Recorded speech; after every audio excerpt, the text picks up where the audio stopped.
In the summer of 1816, a farmer in Vermont watched his corn freeze. It was June, the month when green should have covered the hills, the month when warmth should have made the fields hum with life. Instead, snow fell.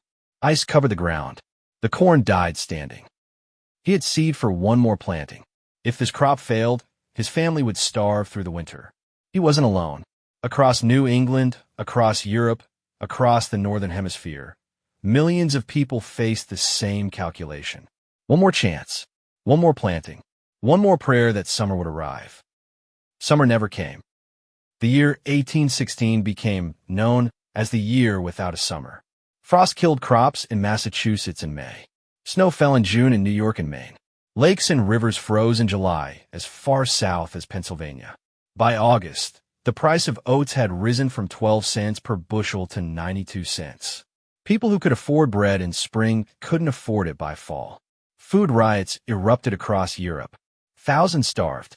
Thousands more abandoned their farms and walked west, east, anywhere that might offer food. Here's what makes this story different from every other famine in history. This wasn't caused by war or drought or locusts or any force people understood. The sun still rose. Rain still fell. The earth still turned. But something had broken in the invisible machinery that made food grow. Something had severed the connection between human effort and human survival. You've heard stories about supply chain fragility. You watched it during the pandemic. You saw empty shelves. You waited months for products that used to arrive in days. You heard economists talk about just-in-time manufacturing and global interdependence. But those discussions missed something fundamental. The fragility isn't new. The illusion of stability is what's new.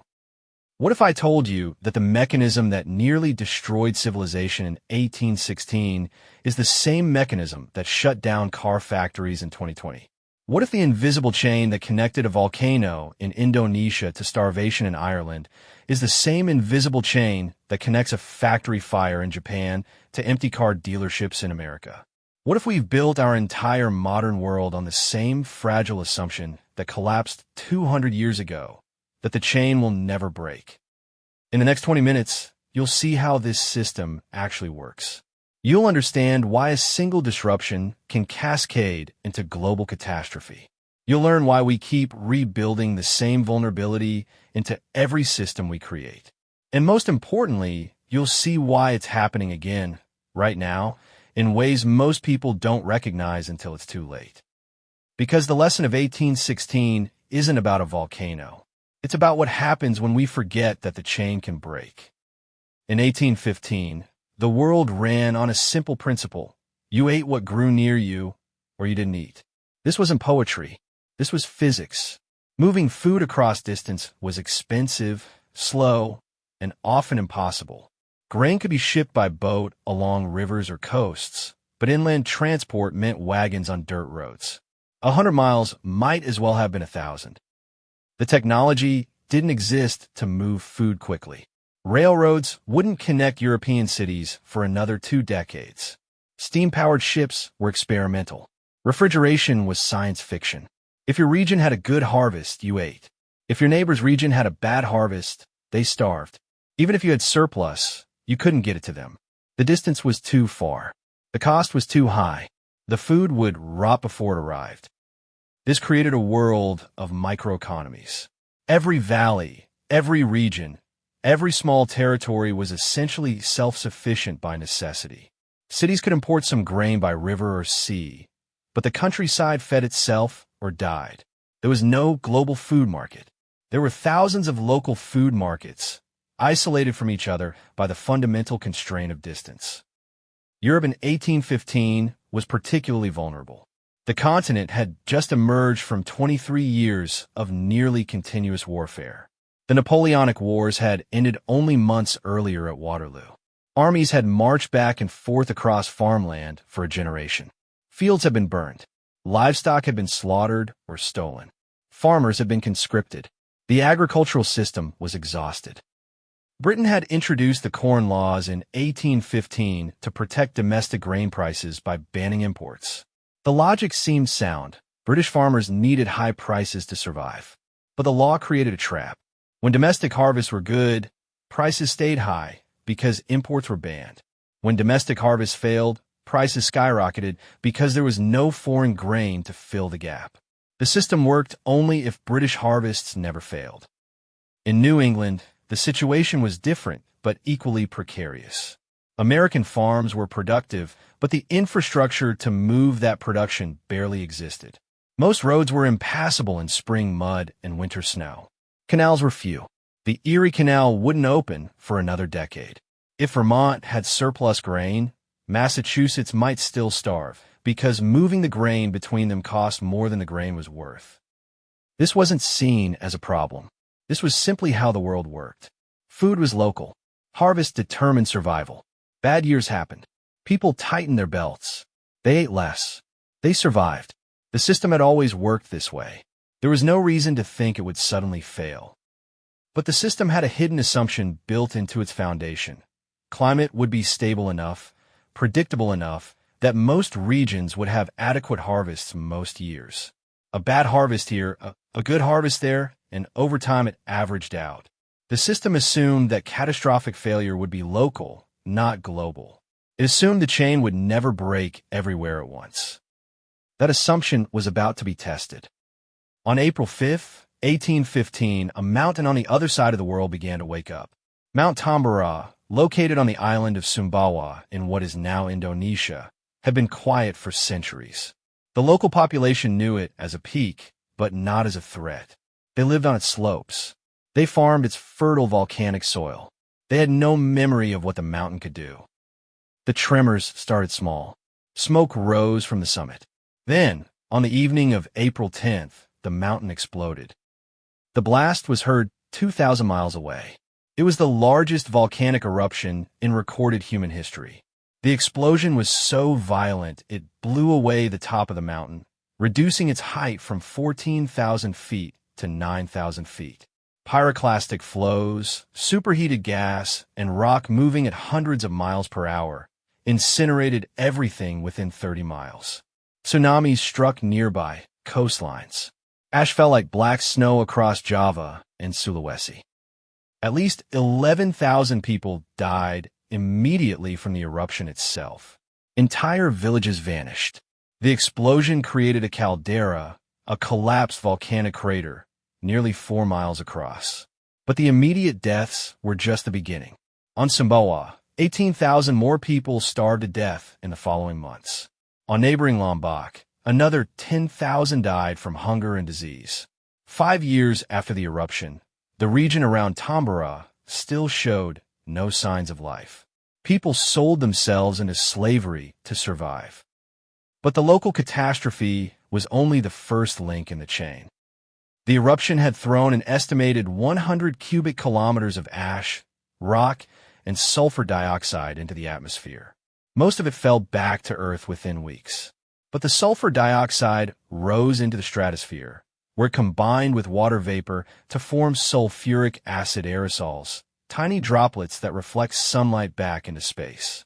These aerosols don't fall quickly. They stay suspended in the upper atmosphere for years, circling the globe, dimming the sun. Nobody in 1815 understood atmospheric chemistry. Nobody understood how particles in the stratosphere could alter global climate. Nobody connected volcanic eruptions to temperature changes. The knowledge didn't exist. So when the aerosols spread across the northern hemisphere in late 1815 and early 1816, nobody knew why the weather was changing. They only knew that it was. In May 1816, frost swept across New England. Farmers who had planted their crops watched them die. In Vermont, Massachusetts, New Hampshire, and upstate New York, nearly all early season crops were killed. But frost in May, while unusual, wasn't catastrophic. Farmers could replant. Summer would come. The later crops would compensate. Except summer didn't come. June brought snow. In Albany, New York, and Dennisville, Maine, the ground was covered with snow in the middle of summer. In Cape May, New Jersey, hundreds of miles to the south, frost persisted for 5 consecutive nights in June. This wasn't cold weather. This was winter in the wrong season. In Europe, the pattern was the same. Summer temperatures in 1816 were the coldest on record between 1766 and 2000. Ireland experienced torrential rains that flooded fields and rotted crops before they could be harvested. Britain saw similar destruction. The potato harvest failed. The wheat harvest failed. The oat harvest failed. By May 1816, the price of wheat in East Anglia had risen from 54 shillings per quarter to 77 shillings. By December, it reached 103 shillings. Average wages for agricultural laborers remained static at 8 to 9 shillings per week. Do the math. A laborer earned 9 shillings per week. A quarter of wheat cost more than 10 weeks of wages. Even bread became unaffordable. A pound of bread, which cost just over 4 shillings in 1815, rose to more than 5 shillings in 1816. People weren't just hungry, they were desperate. The crisis revealed something that had been invisible when times were good. The entire food system was built on the assumption that this year would be like last year. That crops would grow, that markets would have grain, that prices would be high or low, but food would exist to buy. When that assumption broke, the whole system collapsed. Because there was no backup plan, there was no strategic reserve, there was no way to move food from regions with surplus to regions with famine. The infrastructure didn't exist. The technology didn't exist. Each region was on its own. And in 1816, nearly every region in the Northern Hemisphere had failed simultaneously. This was the mechanism, not the volcano. The volcano was just the trigger. The mechanism was the hidden dependency. The entire human food system depended on climate stability. Not perfect weather, just predictable weather. Enough growing season, enough sun, enough warmth. When that stability was removed, when a volcano on the other side of the world dimmed the sun, the chain broke everywhere at once. And nobody understood why. In April 1816, protests began in Britain. Laborers in East Anglia started gathering in market squares, demanding lower bread prices. The slogans were simple: bread or blood. Give us food, or we'll take it. These weren't political revolutionaries. These were families watching their children starve while grain merchants hoarded supplies, waiting for prices to rise further. The protests escalated quickly. On May 22, 1816, riots broke out in Littleport and Ely. Crowds attacked grain warehouses. They broke into shops. They confronted magistrates and demanded action. Local authorities, terrified of widespread violence, tried to calm the crowds by promising poor relief and fixing minimum wages. It didn't work. The anger had been building for months. The winter had been hard. Spring had brought frost instead of growth. By May, people had run out of options. The riots spread. Food-related violence erupted across England, Ireland, France, and Germany. Hungry people demonstrated in front of bakeries and grain markets. The violence wasn't random. It was targeted. Rioters understood exactly where the food was: in the warehouses of merchants who were withholding grain, waiting for prices to peak. The merchants weren't villains in their own minds. They were businessmen responding to market signals. When supply is scarce, you hold inventory until prices rise. That's economics. But when people are starving, economics becomes warfare. Here's what made 1816 different from previous famines. This was happening everywhere simultaneously. In normal years, a food riot in one region could be suppressed with troops from another region. But in 1816, every region was on the edge of starvation. Britain couldn't send soldiers to calm Ireland because Britain needed those soldiers to protect English grain warehouses. France couldn't help Germany because France was experiencing its own crisis. By August 1816, bread in many parts of France cost twice as much as in England. The entire European continent was locked in a scramble for insufficient food. The Corn Laws made Britain's crisis worse. The laws banned grain imports until domestic prices reached 80 shillings per quarter. The logic was protectionist: keep foreign grain out to support British farmers. But in 1816, when British harvests failed, the law created an artificial shortage. Even when prices hit 80 shillings in August and imports were finally allowed, the relief was minimal. Why? Because the rest of Europe was also experiencing crop failures. There was no foreign surplus to import. France, normally a grain exporter, was hoarding what little it had. The infrastructure problem became brutally visible. Even when grain existed somewhere, it couldn't be moved efficiently. Roads were primitive. Canals were few. Rail didn't exist yet. Moving grain overland was prohibitively expensive, and in 1816, that cost rose even higher because the oat harvest had failed. Oats fed horses. Horses pulled wagons. No oats meant sick horses. Sick horses meant transportation collapsed precisely when it was most needed. In America, the pattern repeated. Farmers in New England managed to bring some late-season crops to maturity, but much of the corn was stunted and covered with mold. It wasn't fit for human consumption. It wasn't even fit for livestock. Prices exploded. Oats, which had cost 12 cents per bushel in 1815, reached 92 cents in 1816. Dairy products vanished from markets. Vegetables became luxuries. Families resorted to eating wild herbs and trapping small animals. The transportation problem in America was even worse than in Europe. The United States had vast territory and almost no infrastructure connecting it. Most of the country had no roads capable of handling heavy freight. There were few navigable rivers inland. No canals, no rocas. Maryland, for instance, experienced colored snow, brown, bluish, and yellow from volcanic ash in the atmosphere. But Maryland couldn't ship food to Vermont even if it had surplus, because the cost of transport exceeded the value of the grain. This revealed the mechanism of cascade failure. Every part of the system depended on every other part. Food production depended on climate. Transportation depended on animal feed. Markets depended on supply. Social order depended on food availability. When climate stability was removed, the entire chain broke, link by link. Crops failed. Animals starved. Transportation collapsed. Markets seized up. Social order dissolved into riots. And because the system was local, because each region was isolated from every other region, there was no external source of relief. You couldn't import food from China or Argentina or Australia, even if they had surplus.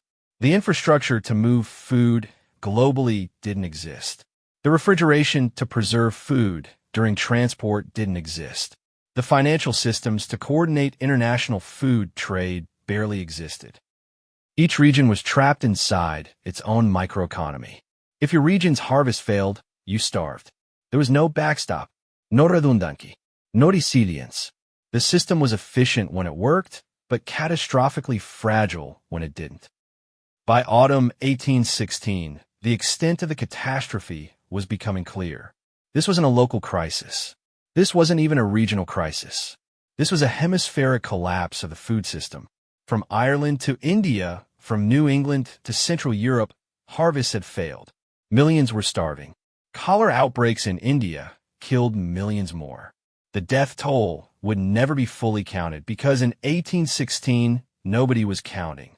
They were trying to survive. The volcano had created a climate shock. The climate shock had destroyed harvests. The harvest failures had exposed the hidden fragility of the entire food system. And that fragility turned a natural disaster into a human catastrophe because the system had no resilience. It had no buffer. It had no plan for what to do when the chain broke. The question nobody was asking in 1816 because they didn't have the framework to ask it: what happens when the same mechanism operates on a global scale with far more complex chains of dependency and far less local self-sufficiency? We're about to find out because we built that system. We call it globalization. We call it just-in-time supply chains. We call it efficiency. But it's the same mechanism, the same hidden fragility, the same assumption that the chain will never break. Let's be clear about what failed in 1816. It wasn't just a harvest. Harvest failures had happened before. What failed was the assumption that localized food systems provided security through independence. Here's the logic that governed food security before 1816. If your community grew its own food, you controlled your survival. You weren't dependent on distant regions or foreign powers. Self-sufficiency meant safety. This wasn't wrong exactly. It was incomplete, because self-sufficiency only provides security if your region can actually produce food. If climate disruption is local, self-sufficiency works. Your harvest fails, but your neighbor's harvest succeeds, and you can trade or borrow or migrate. But if climate disruption is global, self-sufficiency becomes a trap. Everyone's harvest fails simultaneously, and there's nowhere to turn. The Tambora eruption revealed a truth that nobody in 1815 understood. Local systems are vulnerable to global shocks. The volcano was in Indonesia. The starvation was in Ireland. The distance between cause and effect was 10,000 miles in 18 months. Nobody made the connection at the time, because the knowledge to make that connection didn't exist.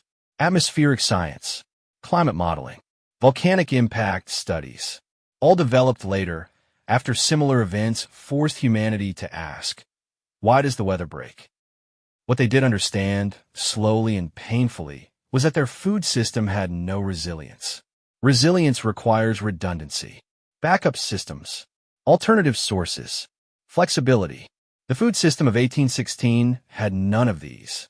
It was exquisitely tuned for efficiency in normal times and catastrophically vulnerable during shocks.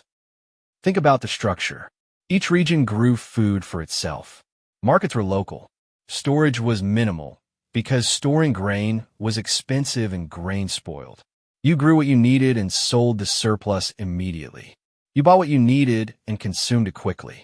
There was no strategic reserve, no national stockpile, no international relief system. When production stopped, consumption stopped. The system had zero tolerance for disruption. This is what engineers call a tightly coupled system. Every part connects directly to every other part. When one part fails, the failure propagates instantly through the whole system. Tightly coupled systems are efficient. They waste nothing. They operate at maximum capacity. But they're brittle. A single point of failure can destroy the entire structure. Compare this to a loosely coupled system, where parts are connected but buffered. If one part fails, others can continue operating. There's slack in the system, redundancy, waste from an efficiency perspective. But that waste is actually resilience. It's the cushion that absorbs shocks. The food system of 1816 was tightly coupled. Farm to table, producer to consumer, harvest to hunger, noble fare, no slack, no waste, maximum efficiency, minimum resilience. Now here's the uncomfortable question. What kind of system have we built today? The rise of global supply chains over the past 50 years has been driven by a simple imperative: eliminate waste, reduce inventory, cut costs, increase efficiency. The philosophy is called just-in-time manufacturing, and it revolutionized global commerce. Instead of stockpiling parts in warehouses, companies order exactly what they need exactly when they need it. Factories hold days or hours of inventory, not months. Products move from factory to consumer in continuous flow. Nothing sits idle. Nothing goes to waste. It's beautifully efficient. It's also catastrophically fragile. Just-in-time systems have the same structure as the food system of 1816, tightly coupled, zero redundancy, no tolerance for disruption. When everything works, they're magnificent. Products arrive exactly when needed. Costs stay low. Efficiency is maximized. But when a single link breaks, the entire chain seizes. COVID-19 provided the demonstration. In early 2020, factories in China shut down. Not permanently, just for weeks. But weeks was enough. Companies that operated on just-in-time principles suddenly discovered they had no backup suppliers. No stockboats, no buffet. When Chinese factories stopped shipping, American factories stopped producing. Assembly lines halted, not because workers were sick, not because demand had collapsed, because the parts didn't arrive. The semiconductor shortage illustrated this perfectly. Semiconductors, computer chips, are in everything now. Cars, phones, appliances, medical devices, industrial equipment. And semiconductor production is concentrated in a handful of facilities globally. When a fire hit a Japanese factory in July 2020, it cut off supplies of specialized fiberglass used in circuit boards. When another fire struck a different Japanese plant in October 2020, it removed advanced sensing devices from circulation. Those plants serve the entire global supply chain. There was no alternative source. Companies that had ordered parts found themselves waiting months, then a year. Automakers were hit hardest. Ford, Nissan, Volkswagen, and Fiat Chrysler all scaled back production. Not because they wanted to, because they couldn't get chips. A car requires dozens of semiconductors. If one chip is missing, the car can't be finished. Just-in-time philosophy meant automakers held minimal chip inventory. When supply was interrupted, production stopped immediately. Here's where it gets interesting.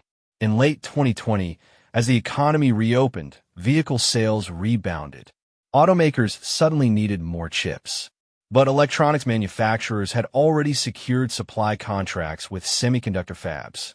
The automakers were slow to order, assuming supply would always be available. Electronics companies, which had better visibility and longer relationships with chip manufacturers, locked in production capacity. The automakers were left waiting. As of 2021, some were still operating below capacity, not because of pandemic shutdowns, but because of supply chain fragility exposed by the pandemic. The mechanism is identical to 1816. A shock occurs. In 1816, it was a volcano. In 2020, it was a pandemic. The shock disrupts one part of the system: volcanic aerosols in the stratosphere. Factory shutdowns in Asia. The disruption cascades through a tightly coupled system. Climate affects crops. Crops affect food supply. Food affects prices. Prices affect social order. Or, factories affect parts. Parts affect production.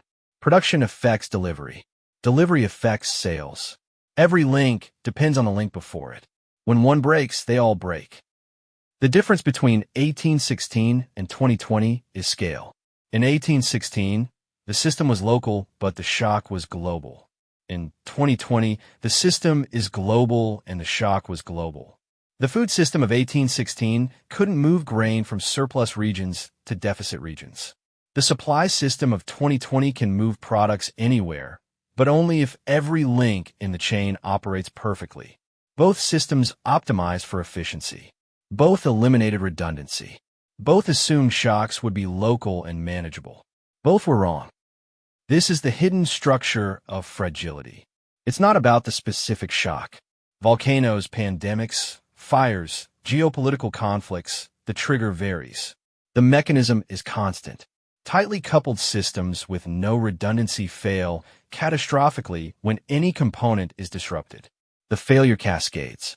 And because modern systems are global, the cascade is global. The people optimizing supply chains weren't foolish. They were responding to incentives. Redundancy is expensive. Inventory costs money.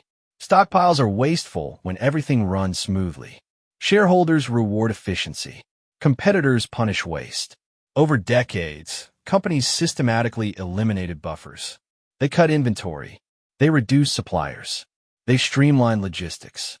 They created magnificent, intricate, highly efficient systems that work flawlessly 99% of the time. But that 1%, the pandemic, the fire, the volcano, the geopolitical shock, reveals that efficiency and resilience are often opposites. The most efficient system is the most fragile system. And we've spent 50 years building the most efficient system in human history. We should probably ask, what happens during the next shock?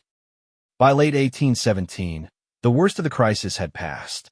Summer returned to the northern hemisphere. Harvests recovered. Prices began falling. Markets stabilized. The riots ended. People who had survived 2 years of hunger began eating normally again. The system appeared to heal itself. But something had changed. The illusion of security had been shattered. People who lived through 1816 understood, at a visceral level, that food wasn't guaranteed, that the harvest could fail, that civilization was more fragile than it appeared, that invisible forces beyond human control, could destroy everything. That knowledge produced different responses. Some families in New England abandoned their farms and migrated west, seeking land where climate might be more reliable. This migration accelerated American westward expansion. Others stayed and diversified, planting multiple crops instead of relying on single staples. Some governments began thinking hesitantly about strategic grain reserves. The idea that a nation should stockpile food against future crisis wasn't new, but 1816 made it urgent. In Britain, the Corn Laws remained in place despite their evident failure during the crisis. The laws had prevented imports precisely when imports were most needed. But political pressure from landowners kept the protectionist system intact for another 3 decades. The lesson of 1816, that isolation increases vulnerability, was learned slowly and incompletely. The technological response was more fundamental.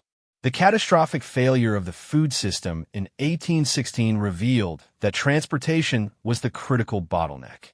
If grain could be moved quickly and cheaply across distance, regional harvest failures wouldn't cause famine. Surplus from one area could feed deficits in another. But existing transportation, wagons on dirt roads, boats on rivers, was too slow, too expensive, too limited. The solution emerged over the following decades: railroads. The first passenger railway opened in Britain in 1825. By the 1840s, rail networks were spreading across Europe and America. By the 1860s, transcontinental rail connected distant regions that had been economically isolated. And by the 1870s, refrigerated rail cars enabled fresh food to travel hundreds of miles without spoiling. Rail didn't just improve transportation. It fundamentally restructured the food system. For the first time in history, regions could specialize in producing what they grew best, then trade with other regions. Kansas could grow wheat for New York. Argentina could supply beef to Britain. Australia could export wool globally. Specialization increased efficiency. Trade increased abundance. The global food system emerged, replacing the isolated local systems that had failed so catastrophically in 1816. This solved one problem and created another. The new system was more resilient to local shocks. If Kansas had a drought, wheat from Canada could compensate. But the new system was more vulnerable to global shocks. It required continuous operation of transportation networks. It required political stability across borders. It required functioning markets and financial systems. It was a tightly coupled global system, replacing tightly coupled local systems. More complex, more efficient, and, as we would discover, differently fragile. The revelation of 1816 was this: you can't see fragility until it breaks. Before Tamburai erupted, the food system seemed robust. Every region fed itself. There were bad years and good years, but the system persisted. Nobody recognized that the entire structure depended on an invisible assumption, that climate would be stable enough, predictable enough, that most regions would succeed most years. When that assumption failed, the fragility became visible. And the lesson humanity learned wasn't build resilience. The lesson was build complexity. Make the system bigger. Connect more regions. Increase specialization. Trade more efficiently. The logic was sound. A bigger, more connected system will be less vulnerable to local failures. If one region fails, another compensates. But that logic only works if global shocks don't occur. And history keeps demonstrating that global shocks do occur.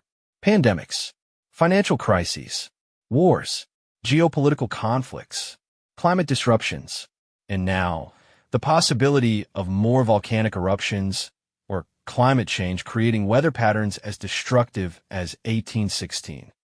We build a system that's resilient to small, local disruptions and catastrophically vulnerable to large, global disruptions. We optimize for the wrong risk. In 1970, a business philosophy emerged in Japan that would reshape global commerce. Toyota developed a manufacturing system called just-in-time production. The logic was elegant. Instead of stockpiling parts in warehouses, order exactly what you need exactly when you need it. Reduce inventory. Eliminate waste. Increase efficiency. Cut costs. The system worked brilliantly. Other manufacturers copied it. Suppliers adapted to it. By the 1990s, just-in-time had become the global standard. The philosophy spread beyond manufacturing. Retailers adopted it. Hospitals adopted it. Food distributors adopted it. The entire commercial system shifted toward zero inventory, continuous flow, maximum efficiency. Warehouses shrank. Stockpiles disappeared. Products moved from factory to consumer in seamless streams. It was the culmination of decades of optimization. It was also the recreation of the exact fragility that destroyed the food system in 1816. Just-in-time systems have no buffer, no redundancy, no tolerance for error. When supply is interrupted, even briefly, the entire system stops. And because modern supply chains are global, with components sourced from dozens of countries, there are thousands of points where interruption can occur. COVID-19 was the Tambora eruption of the 21st century. Not in scale, the pandemic killed millions, but not the hundreds of millions a major volcanic winter might kill. But in mechanism, the parallel is exact. An external shock disrupts a critical input. The disruption cascades through a tightly coupled system. Failures compound, and because the system has no resilience, recovery takes years. Consider the semiconductor shortage again, in detail, because it illustrates every aspect of the pattern. Semiconductors are manufactured in highly specialized facilities called fabrication plants, or fabs. Building a fab costs billions of dollars and takes years. There are only a handful of companies globally capable of producing advanced chips. TSMC in Taiwan, Samsung in South Korea, Intel in the United States, and a few others. This concentration exists because chip manufacturing requires such extreme precision and investment that only massive economies of scale make it profitable. Automakers, electronics manufacturers, appliance makers, and medical device companies all depend on these same fabs. In normal times, there's enough capacity. Orders are placed months in advance. Chips are delivered on schedule. Factories operate smoothly, but the system has no slack. Fabs run at near maximum capacity continuously.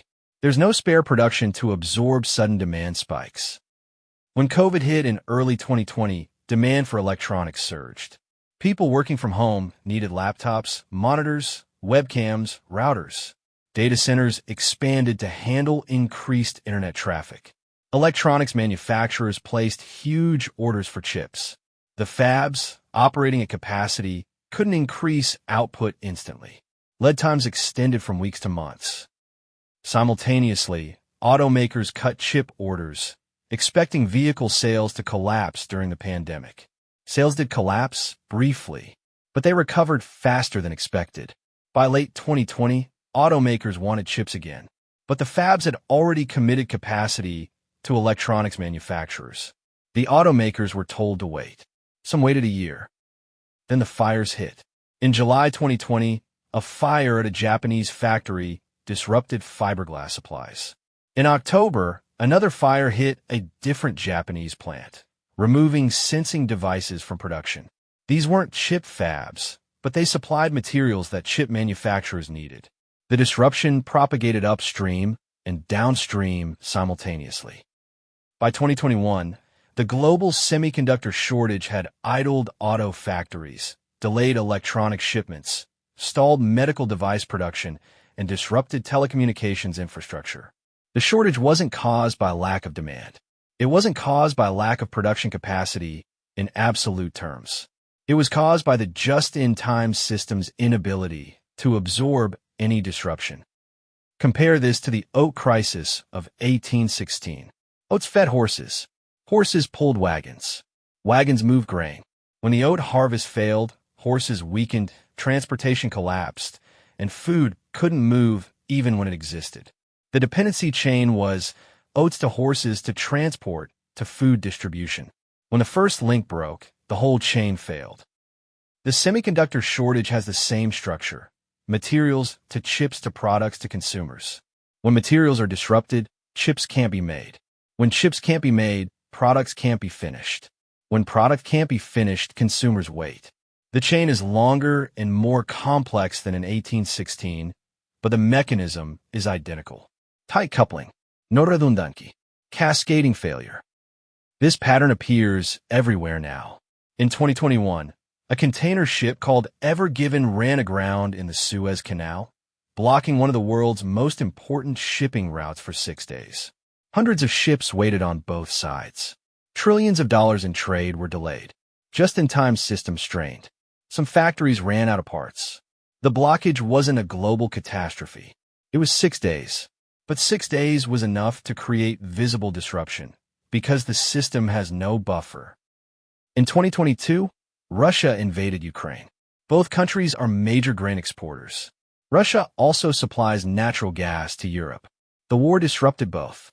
Grain prices spiked globally. European countries scrambled to find alternative gas supplies.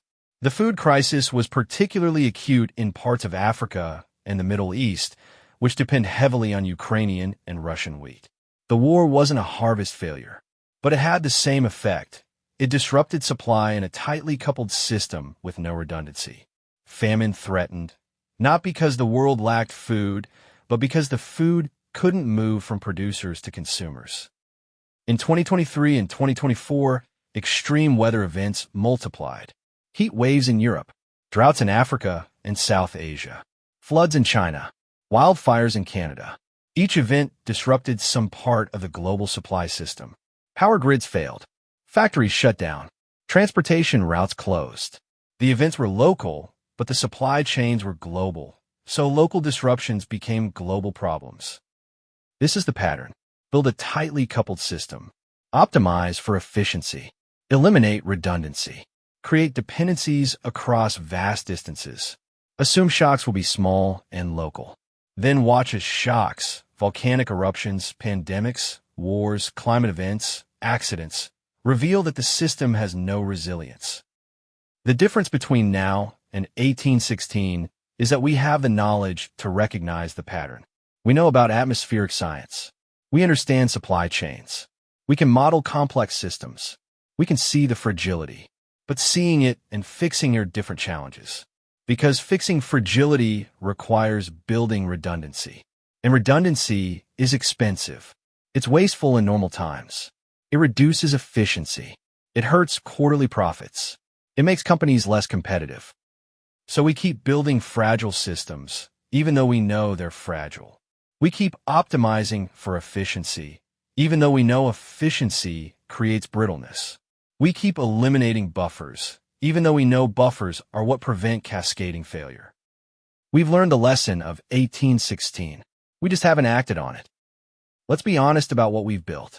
The global economy operates on the assumption that nothing will go seriously wrong. Not nothing bad will happen. We know bad things happen. But the assumption is that disruptions will be local, manageable, temporary. A factory fire here, a port strike there, a drought in one region. The system is designed to absorb these, route around them, compensate. The system is not designed for what happens when multiple disruptions occur simultaneously. When a pandemic coincides with geopolitical conflict, when climate events multiply, when financial crisis overlaps with supply shocks, when a volcano erupts while the world is already fragile. 1816 showed what happens when a global system experiences a global shock. The food system wasn't particularly fragile by the standards of its time. It had operated successfully for centuries. But it had no mechanism to handle a hemispheric climate disruption. When that disruption occurred, the system collapsed. Millions starved, not because humanity lacked the agricultural knowledge to grow food, but because the structure of the system prevented adaptation. We've built something similar. Our supply chains are marvels of coordination. They move products across continents with astonishing speed and accuracy. They've lifted billions of people out of poverty by making goods cheap and abundant. They've enabled specialization and trade that make modern life possible. But they're designed for a world where serious disruptions are rare. What if that's not the world we're entering? Climate change projections suggest more frequent extreme weather events, more droughts, more floods, more heat waves, more wildfires. Each of these disrupts some part of the global system. Supply chains are physical. They depend on roads, ports, power grids, water supplies, stable weather. When climate becomes less stable, supply chains become less reliable. Geopolitical conflict appears to be increasing, not decreasing. The assumption that undergirded globalization, that economic interdependence would prevent conflict, looks increasingly optimistic. Trade routes that cross hostile borders become vulnerable. Supply chains that depend on adversarial nations become weapons. Sanctions, blockades, and trade restrictions can sever critical links. Pandemics may become more frequent as human population density increases, as wildlife habitat shrinks, as international travel expands. COVID-19 was not the worst pandemic in human history. It wasn't even the worst pandemic of the last century. If a pathogen with higher mortality and similar transmissibility emerges, the disruption could be far worse. Financial instability remains a feature of global markets. The 2008 crisis showed how quickly credit can freeze and trade can seize. The just-in-time system depends on continuous financing, letters of credit, payment processing, insurance. When financial systems falter, even briefly, physical goods stop moving. Technological dependencies create new fragilities. The semiconductor shortage demonstrated that advanced manufacturing depends on a handful of facilities that cannot be quickly replicated. Cyber attacks on critical infrastructure, power grids, water systems, communication networks could cascade through supply chains in ways we're only beginning to understand. And yes, volcanic eruptions remain a possibility. Tambora-scale eruptions occur every few centuries. We're overdue. A major eruption today would disrupt global agriculture just as severely as in 1816, but the consequences would be different. In 1816, most people still lived on farms and could theoretically feed themselves if trade collapsed. Today, most people live in cities and depend entirely on supply chains for food. A volcanic winter in the 21st century wouldn't just cause famine in isolated regions. It would threaten billions. The uncomfortable truth is that we've traded one form of fragility for another.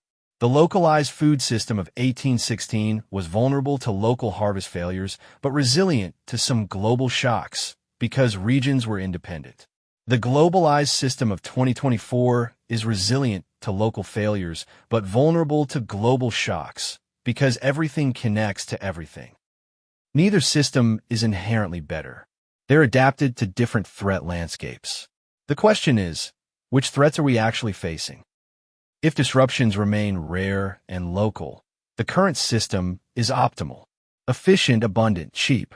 But if disruptions become frequent and global, and the evidence suggests they will, the current system is catastrophically unsuitable. We can see this. We have the data. We have the models. We have the historical precedent. What we lack is the collective will to accept the trade-off. Building resilience means sacrificing efficiency. It means holding inventory that sits idle most of the time. It means maintaining redundant suppliers that are more expensive. It means stockpiling strategic reserves that may never be used. It means accepting higher costs in normal times to reduce catastrophic risk during abnormal times. Individuals can't make this trade-off alone. If one company builds resilience while competitors optimize for efficiency, the resilient company will be outcompeted and die. Markets punish prudence and reward risk when the risks don't materialize frequently. This is a collective action problem. It requires policy, regulation, international coordination, the kind of slow, difficult, unglamorous work that doesn't happen until after the crisis. 1816 taught humanity that fragility is invisible until it breaks. The lesson was learned slowly, incompletely, and then forgotten. We rebuilt the same fragility at a larger scale, and now we're waiting to see what breaks it next. Because something will. The question isn't whether another major disruption will occur. The question is when, and whether we'll have built any resilience before it does. In 1818, 2 years after the year without a summer, most people in Europe and America had returned to normal life. The crisis had passed. Harvests recovered. Prices stabilized. The memory of hunger faded. People stopped asking uncomfortable questions about why the system had failed, because the system appeared to be working again. This is human nature. We optimize for the present. We discount future risks. We forget pain quickly. The generation that lived through 1816 remembered, but their children didn't experience it directly. Their grandchildren heard stories. Their great-grandchildren learned it as history. And with each generation, the lesson weakened. By the time railroads and global trade made the food system more resilient to local shocks, the specific lesson of 1816, that global shocks can break any system, had been forgotten. We're doing the same thing with COVID-19. In 2020 and 2021, there was genuine concern about supply chain fragility. Companies talked about reshoring. Governments discussed strategic reserves. Experts warned about just-in-time vulnerabilities. But by 2024, as supply chains recovered and life returned to normal, the urgency faded. Reshoring is expensive. Strategic reserves are wasteful when they're not needed. Just-in-time remains the most efficient system. The market rewards efficiency. Competitors demand efficiency. Shareholders expect efficiency. So the fragility remains. We see it. We acknowledge it. We choose not to fix it, because fixing it is expensive and the crisis isn't happening right now. The final lesson of 1816 isn't about volcanoes or food supply or atmospheric science. It's about human decision-making under uncertainty. We know that catastrophic risks exist. We know that our systems are fragile. We know that disruptions will occur. What we don't know is when. And because we don't know when, we act as if the risk is distant, unlikely, someone else's problem. This is the invisible chain, not the supply chain, not the food chain. The chain of assumptions that connects our decisions today to consequences tomorrow. We assume tomorrow will resemble today. We assume shocks will be local and manageable. We assume the system will hold. We assume that optimization for efficiency is free, that it doesn't come with hidden costs and resilience. And then the volcano erupts, or the pandemic strikes, or the war begins, or the climate shifts, and we discover that the chain was always there. We just couldn't see it until it broke. In 1815, nobody connected a volcanic eruption in Indonesia to starvation in Ireland. The causal chain was too long. The mechanism was invisible. The knowledge didn't exist to understand it. Today, we have the knowledge. We understand complex systems. We can model cascading failures. We can see the chains of dependency that connect distant events. We just choose to optimize anyway, because optimization is profitable, because resilience is expensive, because the crisis isn't happening right now, and maybe it never will, and maybe someone else will solve it, and maybe we'll get lucky. That's the bet we're making. That we'll get lucky. That the volcano won't erupt. That the next pandemic won't be worse. That climate disruptions won't multiply. That geopolitical stability will hold. That the supply chains will bend, but not break. That the just-in-time system will have time. Maybe we will get lucky. Maybe the chain will hold. Maybe the fragility will remain invisible because it never gets tested. Maybe we can keep optimizing indefinitely without paying the hidden cost. But 1816 suggests otherwise. 1816 suggests that invisible fragilities remain invisible only until they're not. That systems optimized for efficiency fail catastrophically when tested. That the chain always breaks eventually. And that when it does, millions suffer, not because we lack the knowledge to build resilience, but because we lack the will to accept the cost. The world of 1816 optimized for local efficiency. The cost came when global shocks revealed local fragility. We've optimized for global efficiency. The cost will come when global shocks reveal global fragility. We know this. We can see the chain. We just can't see when it will break. And so we wait, and optimize, and hope. That's the lesson of 1816. Not that catastrophe will definitely come, but that when it does, we'll realize we knew. We'll realize we could have prepared. We'll realize the chain was always visible if we'd been willing to look. And we'll rebuild, again, with the same assumptions, the same optimizations, the same invisible fragility. Because that's what humans do. We learn. We forget. We optimize. We break. We learn again. The cycle repeats. The chain breaks. We should probably remember that the chain always breaks eventually. The only question is whether we'll have built anything to catch us when it does.